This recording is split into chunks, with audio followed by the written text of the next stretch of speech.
কতদিন ঘুমোতে পারে? একদিন, দুদিন, 3 দিন। কিন্তু মুচুকুন্দকে এমন একখানে ঘুমের ঔষধ দিয়েছে যেটা যুগ যুগ ধরে ঘুমাচ্ছে। 70 যুগ চলে গিয়েছে, তবুও কিন্তু মুচুকুন্দর ঘুম আর আসছে না। 70 যুগের পরে পঞ্চ তেতা যুগ চলে গেল, তাও মুচুকুন্দের গেলে ঘুম আর আসছে না। নিতাই গৌর হরি বল, হরি হরি বল। আরে দাপর যুগে যখন শ্রীকৃষ্ণ জন্মগ্রহণ করেছিলেন, ওই কংসের কারাগারে, ওই কংসের অত্যাচারে দেব, দত্ত, যক্ষ, রক্ষ, কিন্নর সবাইকে জ্বালিয়ে দিচ্ছে কংস। কাউকে শান্তি দিচ্ছে না, রাজ্যবাসীদেরকে শান্তি দিচ্ছে না।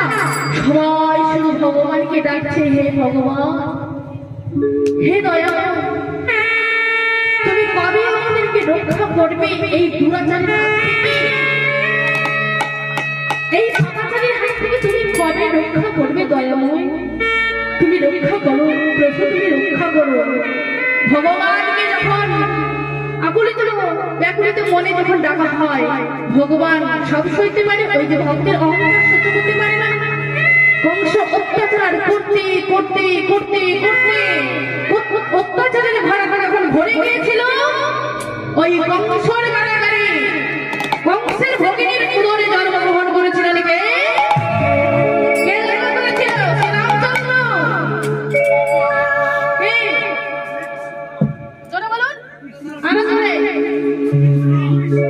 শ্রীকৃষ্ণ। আপনাদের কথাই মেনে গেলাম, শ্রীকৃষ্ণ জন্মগ্রহণ করেছিলেন।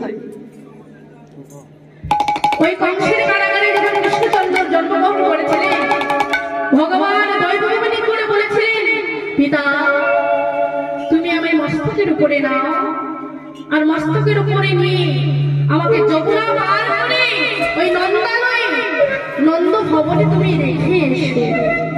পিতা বসুদেব বলছে, আমি তোমায় কেমন করে নেব গো?